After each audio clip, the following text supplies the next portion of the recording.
ముఖ్య గౌరవనీయులు ఎమ్మెల్యే గారు మన కాలనీకి వచ్చినందుకు కాలనీ తరఫున మా యొక్క ధన్యవాదాలు. సార్, మా కాలనీలో సమస్యలు ఏంటంటే 33 kV లైన్ సార్, ఒకటి రోడ్ మధ్యలో నుంచి ఉంది సార్, అది మెయిన్ ప్రాబ్లం అదొకటి సార్. ప్రజెంట్ మనం ఇక్కడ నిల్చున్నాం ఈ ప్లేస్ కూడా సార్ మనకు కమిటీ హాల్ కోసం నిర్ణయించడానికి మేము సార్ సహా చర్చలతోటి ఇక్కడ ఈ ప్లేస్ని సార్ మేము డెవలప్మెంట్ చేసాం మాతోటి అయిన కాడికి. ప్రజెంట్ సార్ ఇది మధ్యస్థితిలో ఉంది కాబట్టి మా ఈ కమిటీ హాల్కి మీ తరఫున ఫౌండర్ ఇచ్చి మా కాలనీకి అభివృద్ధి చేసినట్టు అవుతారని చెప్పేసి మా కాలనీ తరఫున మేము కోరుకుంటున్నాం సార్. ఇంకా మా కాలనీకి మీరు మొన్న కొన్ని రోడ్లు శాంక్షన్ చేయించారు సార్, మరికొన్ని ఇంటర్నల్ రోడ్లు ఉన్నాయి సార్, అవి కూడా మీ హయాంలో శాంక్షన్ అయ్యి ఈ 2-3 నెలల్లో కంప్లీట్ అవుతాయని మీరు మాకు హామీ ఇచ్చారు సార్. ఆ హామీ ప్రకారంగా మేము కూడా ఈ మాటకు లోబడి ఉండి మీకు మా తరపు నుంచి మా కాలనీ తరపు నుంచి మీకు సహాయ శక్తులతోటి మేము కూడా సహకరిస్తామని నిర్ణయించుకుంటున్నాం సార్. ఇంకా మా గౌరవనీయులు మా ప్రెసిడెంట్ గారు కూడా 2 మాటలు మాట్లాడతారని పెద్దలు గౌరవనీయులు డాక్టర్ భూపతి రెడ్డి శాసనసభ్యులు గారికి మరియు ఇతర కాంగ్రెస్ పెద్దలు వేదికను అలంకరించిన పెద్దలందరికీ పేరు పేరున మా యొక్క ఎఫ్సిఐ కాలనీ తరఫున ధన్యవాదాలు తెలియజేస్తున్నాం సార్. సార్, మాకు ఈ కాలనీలో వచ్చి దాదాపుగా 15 నుంచి 20 సంవత్సరాలు అవుతుంది సార్. మేము ఇది వరకు చాలాసార్లు కూడా ఎన్నిసార్లు విన్నవించుకున్న గత ప్రభుత్వాలు మాకు మా కాలనీకి డెవలప్మెంట్ అనేది ఇప్పటివరకు ఎవరు కూడా ఆలోచించలేదు సార్. ఇప్పుడు మీరు వచ్చారు, మీ హయాంలో ఫస్ట్ మొదటగా ఒక సీసీ రోడ్ శాంక్షన్ అయింది సార్. తర్వాత మీరు ఇచ్చిన ఒక మాట ప్రకారం మీరు ఇచ్చిన ఒక దీని ప్రకారం మాకు ఇప్పుడు ఒక 3 సీసీ రోడ్లు కూడా శాంక్షన్ చేయడం జరిగింది సార్. ఇంకా మా దగ్గర కొంచెం సమస్యలు ఏంటంటే సార్, ఒక పోల్ ఉంది సార్, పెద్ద పోల్, అది ఒక లారీ గుర్తు కొంచెం క్రాస్ అయిపోయింది, అది తీసి కొంచెం మరమ్మతు తీస్తే బాగుంటుంది సార్. మళ్ళీ ఏదైతే మిషన్ దగ్గర సంబంధించిన నల్లా కనెక్షన్స్ కూడా మా కాలనీకి కూడా కొంచెం ఇప్పిస్తే బాగుంటుంది సార్. తదుపరి ఇంకా ఏదైనా డెవలప్మెంట్ ఉంటే ముఖ్యంగా సార్ మాకు ఈ కాలనీకి సంబంధించి ఈ యొక్క పార్క్ ప్లేస్, ఒక కమ్యూనిటీ హాల్ సార్, ప్లస్ ఒకటి మైసమ్మ టెంపుల్గా ఉంది సార్, చాలా పాతది, అది కూడా మరమ్మతుల కోసం మళ్ళీ కమ్యూనిటీ హాల్ నిర్మించుకోవడానికి మీరు కూడా నిధులు మంజూరు చేస్తే కాలనీ తరఫున కూడా మేము అది కమ్యూనిటీ హాల్ నిర్మించుకుంటాం సార్. మరి మీరు వచ్చి ఈ యొక్క రోడ్డు ప్రారంభించినందుకు కాలనీ తరఫున అందరి తరఫున పేరు ధన్యవాదాలు తెలియదు. చాలా మహిమ గల అమ్మవారి గుడి పూర్తిగా శిథిలావస్థలలో ఉన్నది. ఇట్టి ఆలయానికి పునర్నిర్మాణానికి చేపట్టగలరని కోరుతున్నాము. అలాగే మాకు కేటాయించిన పార్కు స్థలం చదరపు గజాలు 370 చదరపు గజాలు సార్. ఇట్టి స్థలంలో మాకు కాలనీ వాసు నిర్ణయంగా ప్రకారం మేము కమ్యూనిటీ హాల్ నిర్మించుకుంటూ జరిగినది. కావున తమరితో దయతలంచి మీ యొక్క నిధుల నుంచి కానీ ప్రభుత్వ నిధుల నుంచి కానీ మా యొక్క కాలనీ పార్క స్థలంలో కమ్యూనిటీ హాల్ మరియు అమ్మవారి గుడి నిధులు మంజూరు చేసి ఇట్టి నిర్మాణానికి మీరు కొన్ని సహాయపడాలని కోరుకుంటున్నాం సార్.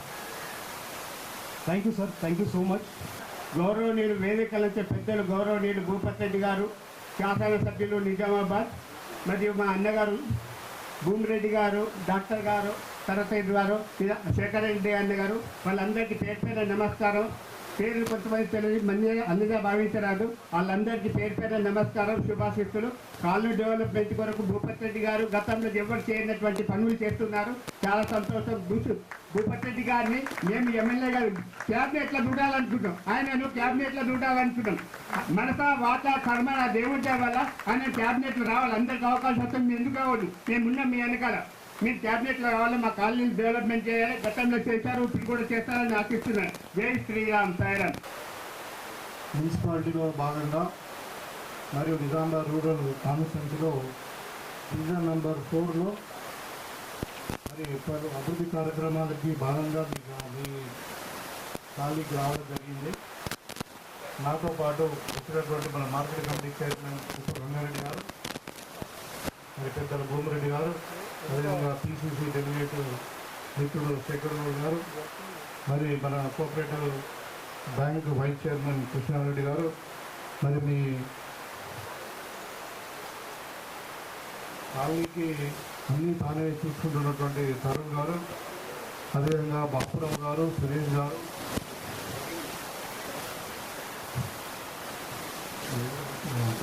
తర్వాత రవిచంద్ర జాదవ్ గారు, శ్రీనివాస్ గారు, పండరి గారు, గంగాధర్ గారు, మిగతా వారు రఘు, రామచంద్ర గౌడ్ గారు, నరేష్ గారు, మరి అదేవిధంగా కులకర్ణి గారు, మాతో పాటు వచ్చినటువంటి మిగతా కాంగ్రెస్ శ్రేణులకు, మరి కాలనీ వాసులకు, పెద్దలకు, మరీ ముఖ్యంగా ఇక్కడ ఉన్నటువంటి మా అక్కా చెల్లెలందరికీ కూడా పేరు పేరున నమస్కారం. చాలా సంతోషం. గతంలో నిజామాబాద్ సిటీలో ఉన్నప్పటికీ ఈ 4-5 డివిజన్లలో పెద్ద ఎవరు పట్టించుకునే దాఖలాలు లేవు. మరి అభివృద్ధి కూడా పెద్ద జరగదని నేను చెప్పడం మీరే చెప్తున్నాను. అయితే నేను ఎన్నికల్లో గెలిచిన తర్వాత ముఖ్యంగా ఈ విలీన గ్రామాల పట్ల మనం ప్రత్యేకమైన శ్రద్ధ తీసుకోవాలి. మరి అన్ని విధాలుగా ఈ ప్రాంతాన్ని అభివృద్ధి చేయాలని కొంచెం పెట్టుకొని మరి ఈ ప్రాంతానికి మనము సాధ్యమైనంత వరకు ఫండ్స్ తీసుకురావడానికి ప్రయత్నం చేస్తాం. అంటే మీకు ఒక జస్ట్ ఎన్లైట్ చేస్తాను. ఇక్కడ ముఖ్యంగా వాటర్ ప్రాబ్లం ఉందని చెప్పి మనకు 500 KL వాటర్ ట్యాంక్ మనకు ఇక్కడ శాంక్షన్ చేయించడం. దాంట్లో ఏంటంటే ఒక పర్సన్కు 150 లీటర్లు చొప్పున per day per person 150 litres per day అన్నమాట. ఆ కెపాసిటీ లెక్కన అది లెక్క పెట్టి నేను మిషన్ భగీరథకు అడిషనల్గా మనం గవర్నమెంట్ ఇస్తూ మరి ఈ ప్రాంతానికి ఒక పెద్ద వాటర్ ట్యాంక్ అది ఒక 1 కోటి రూపాయలతో శాంక్షన్ అయింది. వాటిని నడుస్తూ ఉన్నాం. తర్వాత సీసీ రోడ్స్ ఇవాళ మనము ఫౌండేషన్ చేస్తున్న 1 కోటి రూపాయలు. అంతకుముందు అంటే మొత్తం డిజైన్ గురించి చెప్తున్నాను, మన కాలనీ కాదు. డిజైన్ అంటే ఇక చాలా ఉన్నాయి కదా, పాంగ్రా ఉంది, మాధవనగర్ విలేజ్ ఉంది, పాంగ్రా విలేజ్ ఉంది, అన్నీ కలిసి మొత్తం మీద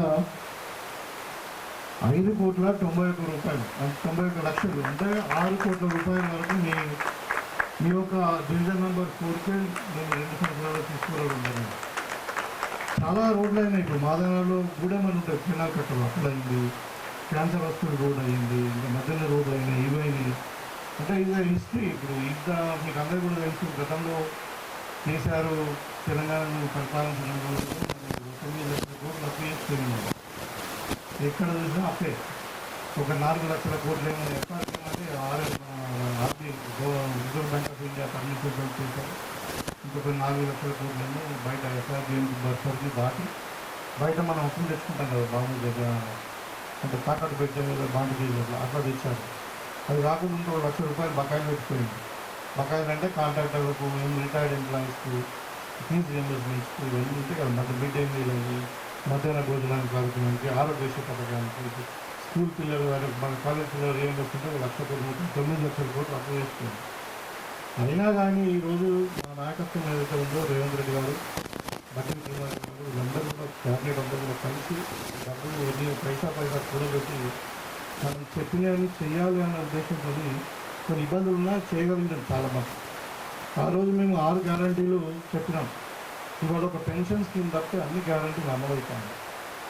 మీ అందరూ కూడా ఇవాళ మహిళా సోదరులకు వస్తుంది. మీకు ఫ్రీయే, కానీ గవర్నమెంట్కి అది దగ్గర 10,000 కోట్లు ఇప్పుడు వస్తుంది. అంటే ఆ 10,000 కోట్లు ఎక్కడి మీరు సేవ్ చేసుకునేది, మీరు ఖర్చు పెట్టాల్సిన ప్రభుత్వం పెట్టింది. ఇవాళ దానివల్ల లాభం కూడా ఉంది. తెలంగాణ అభివృద్ధి ఉంటుంది. ఎందుకంటే టెంపుల్ టూరిజం పెరిగింది, ఈకో టూరిజం పెరిగింది. మీరు పిల్లలు ఏదైనా హైదరాబాద్ ఉంటే వెళ్ళచ్చు, ఇంకేదైనా వెళ్ళచ్చు, అమ్మగారికి వెళ్ళచ్చు, షాపింగ్కి వెళ్ళచ్చు. సో అది కాకుండా ముఖ్యంగా మహిళలకు ఇందిరాగాంధీ పార్టీ వస్తున్నాం కాబట్టి మరి మహిళల కొరకు, స్వలంబన కొరకు ఒక పెద్ద స్కీమ్ నిజంగా తీసుకున్నాము. 1 కోటి మంది మహిళలను కోటీశ్వరులు చేయాలని. అండ్ యాక్చువల్గా ఉన్న గ్రూప్లలో 70 లక్షల మంది మాత్రమే ఉన్నారు. ఇంకా దాని కెపాసిటీ పెంచి ఓల్డ్ ఏజ్ ఒక సపరేట్ గ్రూప్, యంగ్ పిల్లలకు ఒక 18 వాళ్ళకు కూడా ఒక గ్రూప్ పెట్టి 1 కోటి మందిని దాంట్లో ఎన్రోల్మెంట్ చేసి వాళ్ళని స్వయంసంబ్రాహ్మణి అంటే ఆర్థిక స్వలంబన కింద తయారు చేయాలన్నది ముఖ్యమైన ఉద్దేశం. దాంట్లో ప్రతి సంవత్సరం ఒక 20,000 కోట్ల రూపాయలు 5 సంవత్సరాలకు పూర్తి అంటే 1,00,000 కోట్ల రూపాయలు బ్యాంకుల నుండి రుణాలు తీసుకొని ఈ మహిళా సంఘాలకు ఇవ్వాలి ఇచ్చి దాని ద్వారా మళ్ళీ అయినట్టు దానికి జీరో వడ్డీ. అది కూడా ఇంపార్టెంట్ ఏంటంటే డబ్బులు ఇస్తారు మన బ్యాంకులో రుణాలు దొరుకుతాయి, కానీ ఏంటంటే జీరో వడ్డీ రుణాలు మహిళలకు ఇవ్వాలండి. దాంట్లో ముఖ్యంగా ఇంకోటి ఏంటంటే మహిళలకు మొదట్లాగానే కాకుండా మహిళలు అంటే ఏదో ఇంటి పెరగడానికి పూలు పెంచడమో లేకుంటే ఏదో ఒక ఫోన్ చిన్నగా డైరీ ఫామ్ పెట్టుకోవడమో కాదు. ఇవాళ మహిళలు అంటే ఎంటర్ప్రీనర్స్గా మారాలని చెప్పి వాళ్ళందరూ కూడా ఇప్పుడు సౌర విద్యుత్ శక్తి కేంద్రాల కానుండి మీకు బస్సులను కూడా మీరు కొనుక్కొని మీరు ఆర్టీసీకి హైర్ చేసి 70,000 రూపాయలు నెలకు ఇస్తారు.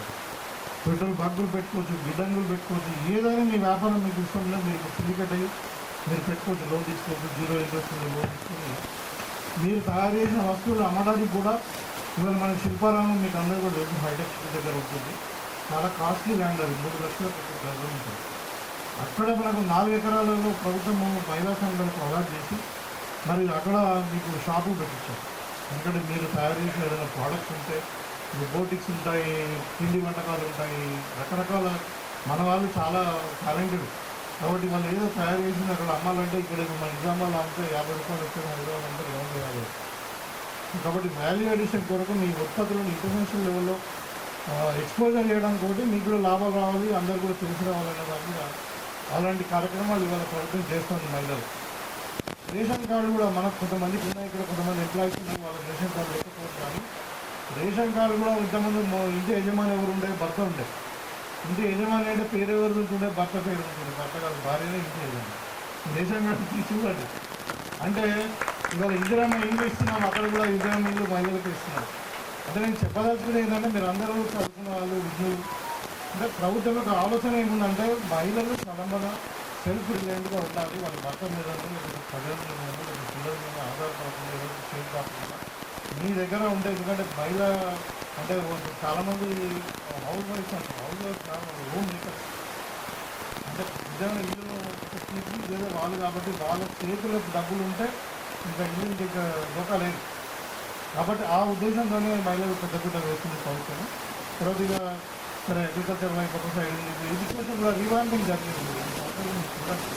వాళ్ళ ఏ స్కూల్లో కూడా పిల్లలకు టీచర్లు లేకుండా ఖాళీ లేదు, 100% టీచర్స్. దాంట్లో ఇంక్లూడింగ్ పీఈటీస్ ప్రతి స్కూల్లో 1 గంట సేపు కోర్స్ ఉండాలి. దాంట్లో యోగా కానీ మెడిటేషన్ ఇవన్నీ ఉండాలి. వాళ్ళకి కూడా పౌష్టికాహారం ఇవ్వాలని చెప్పి మెయింటైన్ చేసుకోవాలి. హాస్టల్లో ఉన్న పిల్లలకు అందరూ కూడా మరి వాళ్ళ నేర్చాలని తెలిసి ఇదంతా అంటే మన పిల్లలే కాదు, వాళ్ళంతా కూడా ఆర్థికంగా అందరు కూడా ఉన్న రేళ్ళు ఉండదు, ప్రివిలేజ్ ఉండదు. కాబట్టి వాళ్ళకు కూడా మనం పౌష్టికాహారం ఉండాలి, వాళ్ళ ఆరోగ్యం ఉండాలి, వాళ్ళు చదువుకోవాలి. ఇవాళ యూనివర్సిటీలో కూడా రాజశేఖర రెడ్డి గారు ఉన్నప్పుడు యూనివర్సిటీ స్టార్ట్ చేశాం మన తెలంగాణలో.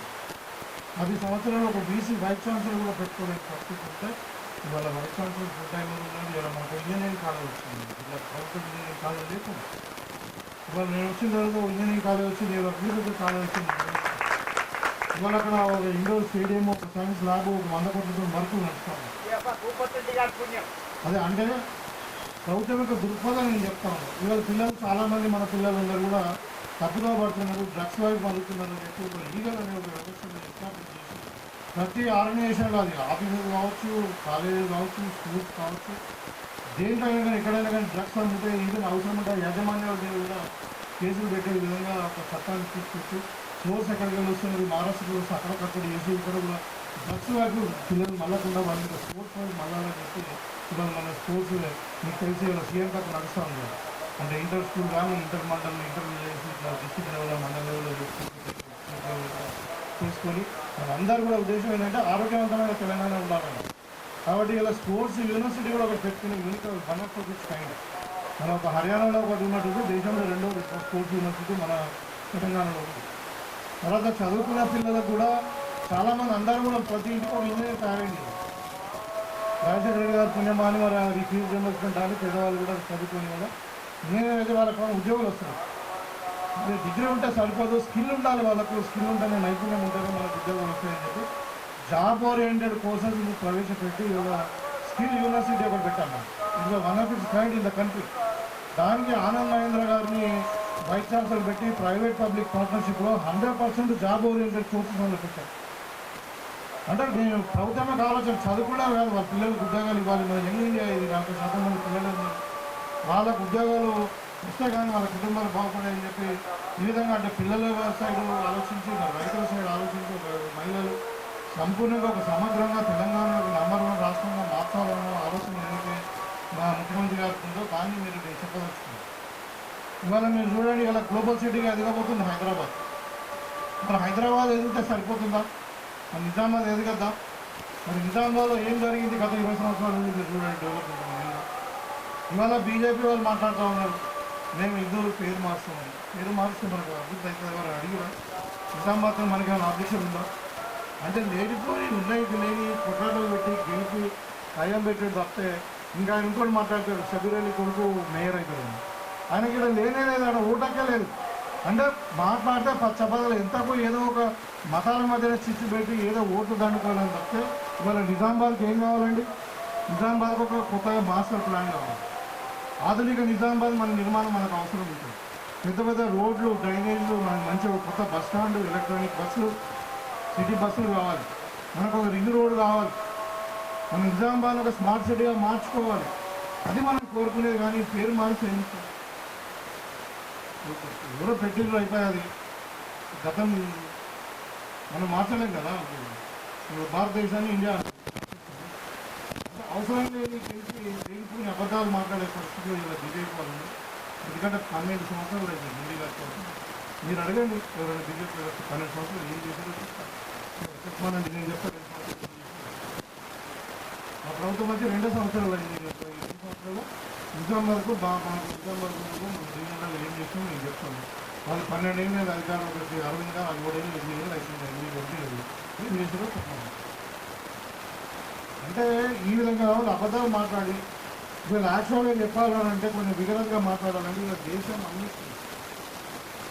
ఇవాళ రైల్వేస్ అమ్మేసిండు, షిప్ యార్డ్స్ అమ్మేసిండు, ఎయిర్పోర్ట్స్ అమ్మేసిండు. ఇవాళ రోడ్స్ ప్లాన్లు అమ్ముకుంటున్నారు. ఇవాళ మొత్తం ఇవాళ మైన్స్ అమ్ముతుంది. ఇవాళ మన డిఎస్ఏలు విశాఖపట్నానికి కూడా అమ్ముకునే పరిస్థితి.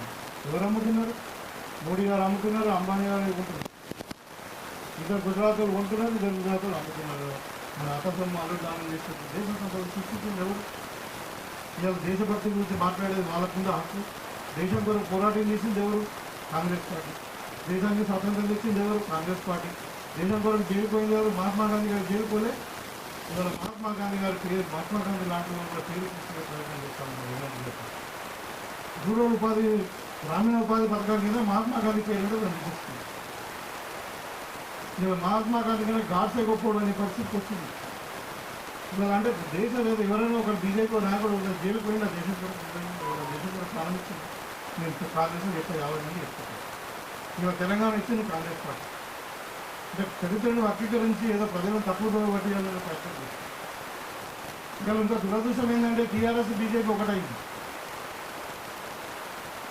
టీఆర్ఎస్ వాళ్ళు గత 10 సంవత్సరాలు చేసింది ఏంటంటే డే లైట్ రాబరీ చేస్తారు. కాబట్టి దొంగలు అంటారు కదా, మన ఖాళీలో తాళం వేస్తే జనరల్ రాత్రి దొంగలు ఎక్కడ తెలంగాణ మొత్తం సగం దొంగల గ్రూప్లో ఇవాళ వాళ్ళ కేసులలో ఇరుక్కొని మరి వాళ్ళ ఇవాళ వాళ్ళ ఎమ్మెల్యేలు వాళ్ళే మా వాళ్ళు కావాలనే పరిస్థితి వచ్చింది. 10 మంది ఎమ్మెల్యేలు మేమేమంటున్నాం, కాంగ్రెస్ వాళ్ళు మా వాళ్ళు కారా బాబు అంటే లేదు మీ వాళ్ళు అని కావాలంటారు. స్పీకర్ చెప్తున్నా మీ వాళ్ళే బై టీఆర్ఎస్ వాళ్ళు అంటే లేదు మా వాళ్ళు కారంటారు. మరి మీరు బీఫామ్ ఇచ్చి మీరే గెలిపించుకున్న తర్వాత మరి మీ ఎమ్మెల్యేలు మీరే ఓట్లు పూజ చేసుకుని పరిస్థితులు తీసుకుంటారు. అంటే మానసిక ఒక రుగ్మతలాగా తయారైపోయింది. కేసీఆర్ కాంపౌండ్ వెళ్ళిపోయి బిడ్డ ఇంటికి వెళ్ళిపోయి అల్లు జరుగుతుందని తెలిసింది. అంటే ఒక విచిత్రమైన పరిస్థితి. అంటే ఆ పార్టీ కట్టుకుని వాళ్ళు 2 కలిసి అలా పనిచేస్తున్నారు. మీరు అందరూ గమనించుకోవాలి. ఇంకా పిల్లలు వస్తారు వాళ్ళు కాంగ్రెస్తో క్లియర్గా ఏజెండా ఉంది. మాకు ఒక విజన్ ఉంది. నేను చెప్తాను, నిజామాబాద్ సిటీని ఒక స్మార్ట్ సిటీగా మారుస్తాను. నిజామాబాద్కు అవుటర్ రింగ్ రోడ్ చేస్తాను. ఆల్రెడీ నేను ప్రపోజల్ పంపించిన 2000 కోట్లతో ఒక రింగ్ రోడ్ ప్రపోజల్.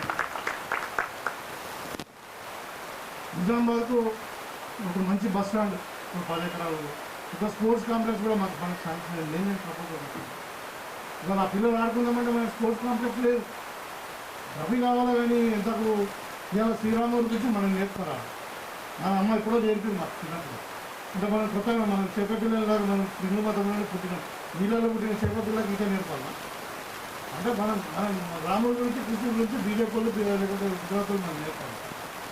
మనకి దైవభక్తి లేదా? మన మొక్క మా రోజు దేవుని అంటే వాళ్ళు ఇలా మతం పేరు మీద దేశం ధర్మం దేశం అంటారు. మన ఏడ దేశభక్తి దేశం నమ్ముకుంటున్నారు. ఒకరోజు జైలుకి పోయింది లేదు, ఒకరోజు దేశం కూడా పోరాటం చేసింది లేదు. వాళ్ళ దేశభక్తి గురించి కాంగ్రెస్ చెప్తుంది. రాముల గురించి, కృష్ణుడి గురించి, శంకరుడి గురించి మనం చెప్తారంట. అంటే ఇవన్నీ డ్రామాలు, నాటకాలు గమనించండి. ఇదంతా విఘ్నులు ఇలా ఏదో తప్పుదో పట్టించి లోపు దండుకున్నాను తప్పే. అంటే ఇవన్నీ ఉన్నాయి కాబట్టి నేను ఇవాళ మీకు అందరూ కూడా వచ్చి ఫౌండేషన్ చేసిపోతే వచ్చింది పోయినట్టు కలిసి మాట్లాడాలని ఉద్దేశించి మీరున్నారు. ఇక రాబోయే కాలంలో ఇప్పుడు ఎన్నికలు వస్తున్నాయి, 15 రోజుల్లో ఒక 4 రోజులలో మన నోటిఫికేషన్ వస్తుంది. మనం ఇక్కడ కార్పొరేటర్ చుట్టూ డివిజన్లో ట్రైనింగ్ చేస్తాం. నేను చెప్పేదండి, ఇవాళ నేను మన ప్రభుత్వం ఉంది, ఇంకా 3 ఏళ్ళు ఉంటుంది. ఒక విజయనగర నాయకుడు ఉన్నాడు, నేను ఇక్కడ ఎమ్మెల్యే ఉన్నా, చదువుకున్న వ్యక్తిని, ఒక డాక్టర్ గారు చేసి తెలంగాణ వచ్చి ముందు నిలబడ్డా. మీరందరూ ఆశీర్వాదంతో నేను ఎమ్మెల్యే నిలబడ్డాను. మీకు సేవ విధంగా నుండి ఇవాళ నాతో పాటుగా లోకల్ స్థానికంగా కూడా కార్పొరేటర్ కూడా క్యాండిడేట్ కూడా ఉంటే మీకు అభివృద్ధి ఇంకా అరుగులు తీస్తారు. అంతేగాని అభివృద్ధి కాంగ్రెస్ చేయాలి కానీ మరి ఓటు మాత్రం బీజేపీకి వేస్తామంటే గడ్డి ఒక ఆవు కేసేసి పాలు ఇంకొక ఆవు తినట్టు ఉంటుంది. అది న్యాయం కాదు. కాబట్టి మీకు ఏమంటుంటే రాబోయే కాలంలో మీరు కాంగ్రెస్ అభ్యర్థులు గుర్తించండి. ఇవాళ 100% మనం మేయర్ ఈ కార్డు మనం కైవసం చేసుకోబోతున్నాము. అది కూడా ఇంకా మీ మహిళకే వచ్చింది. తప్పకుండా నేను పత్రికాముఖంగా చెప్తా ఉన్నాను, ఒక హిందూ మహిళనే మేయర్గా చేస్తాను. నిజామాబాద్ నంబర్ 1 సిటీగా చేస్తాం. ఇలా స్మార్ట్ సిటీ డిస్ట్రిక్ట్ ఎందుకు లేదు నిజామాబాద్? మరి అరవింద్ గారు ఏం చేస్తున్నట్టు? కరీంనగర్ ఎందుకు స్మార్ట్ సిటీ అయింది? వరంగల్ ఎందుకు స్మార్ట్ సిటీ అయింది? మన దగ్గర ఏమి ఇన్ఫ్రాస్ట్రక్చర్ తక్కువ ఉంది, మన దగ్గర జనాభా ఉంది. ఇవాళ జనాభా ప్రకారం వరంగల్ తర్వాత నిజామాబాద్.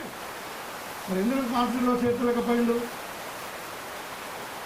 అంటే మీరు అందరూ గమనించండి, వాళ్ళ కాంగ్రెస్ యొక్క దృక్పథం ఏంటిది, కథలు ఏంటి. మరి కాబట్టి రాబోయే కాలంలో మీరు 100% కాంగ్రెస్ ఓటు గెలిపియండి. తప్పకుండా ఒక లోకల్ కార్పొరేటర్, ఇక్కడ స్థానిక ఎమ్మెల్యేలు, రాష్ట్రంలో గవర్నమెంట్ ఇవన్నీ మనం ఏది మున్సిపాలిటీ శాఖకు సంబంధించి ముఖ్యమంత్రి గారు చూస్తున్నాడు. ఆయనకు మంచి విజయం ఉంది. కాబట్టి మనకు నిజామాబాద్ ప్రాంతాన్ని ఇంకా అభివృద్ధి చేస్తున్నాం, ఇంకా ఇన్ఫ్రాస్ట్రక్చర్ తెచ్చుకున్నాం, ఇక్కడ ఎడ్యుకేషన్ ఇన్స్టిట్యూట్ తెచ్చుకున్నాం, స్పోర్ట్స్ కాంపిటీషన్ తెచ్చుకున్నాం, మనం మంచి ఒక పర్యావరణాన్ని కాపాడుకుంటూ మంచి ఎలక్ట్రానిక్ బస్సులు తీసుకున్నాం. ఆ విధంగా మనం ఆలోచించి మీరు నిర్ణయాలు తీసుకుంటారని చెప్పి కోరుకుంటూ, మరి ఇంత చక్కటి అవకాశం ఇచ్చింది మీ అందరినీ కలుసుకునే భాగ్యం కలిగించింది. మరి చక్కటంగానే మన తరుణ్ గారు, వీళ్ళందరూ స్వామివాసులు అందరూ కూడా మరి మీకు వర్కింగ్ డే, మీరు వర్కింగ్ డే కాబట్టి మీరు అందరూ ఎంప్లాయీస్, మరి అందరూ పాపం ఉంటారు కదా. మరి ఎందుకు అనుకునే కానీ మళ్ళీ తర్వాత అనిపించింది టైం లేదు కదా, మరి ఉన్న వాళ్ళతోనే సభ్యులు చేసుకోవాలని అనుకున్నాను. కానీ చాలా సంతోషం, చాలామంది ఇంత టైం ఇచ్చి మరి మీరు గౌరవించి ఆదరించి మన చక్కటి కార్యక్రమం మీకు అందరూ కూడా కృతజ్ఞతలు ధన్యవాదాలు తెలుసుకుంటూ, ఇప్పుడు ఎస్సీతో మాట్లాడము అది 2 రోజులు అయిపోతుంది. దీని విషయంలో తప్పకుండా ఇది నేను నా దగ్గర ఉన్న CDPకి వెళ్ళి కొన్ని ఫండ్ ఇస్తాను. దీనికి ఏం చేస్తారో సెట్ చేసుకుంటారో మెంబర్ చేద్దాం. ఇక టెంపుల్ విషయం అంటే కొంచెం మరి ఎండోమెంట్ డిపార్ట్మెంట్ వాళ్ళకి చెప్పాలి కదా ఎట్లా ఉంది కదా. ఈ ఎండోమెంట్లో డబ్బులు లేవు అంటే వాస్తవం చెప్పాలి. నేనేదో అందరూ నాయకులకు చేస్తాను ఇక్కడ చెప్పేసుకొని మళ్ళీ చెప్పిండు పోయింది ఏం రాలేదంటే వాళ్ళు మంది ఇస్తుంటారు. అంటే చెప్పిన వాస్తవాలు వీళ్ళ టెంపుల్ మాత్రం కొంచెం మనం దాన్ని ఆలోచన చేయాలి. ఎండోమెంట్ డిపార్ట్మెంట్ మాట్లాడి ఏ విధంగా మనం దాన్ని డెవలప్ చేయగలుగుతామని చూసి మనం చేద్దాం. తప్పకుండా ఏది ఏమైనా ఈ గ్రామాన్ని, ఈ ప్రాంతాన్ని, ఈ కాలనీని అభివృద్ధి చేయడానికి మేము కట్టుబడి ఉన్నాం. లేదు మీరు అందరూ కూడా కోఆపరేట్ చేయండి. మీ ఆశీర్వాదం తప్పకుండా మీకు పనిచేస్తున్న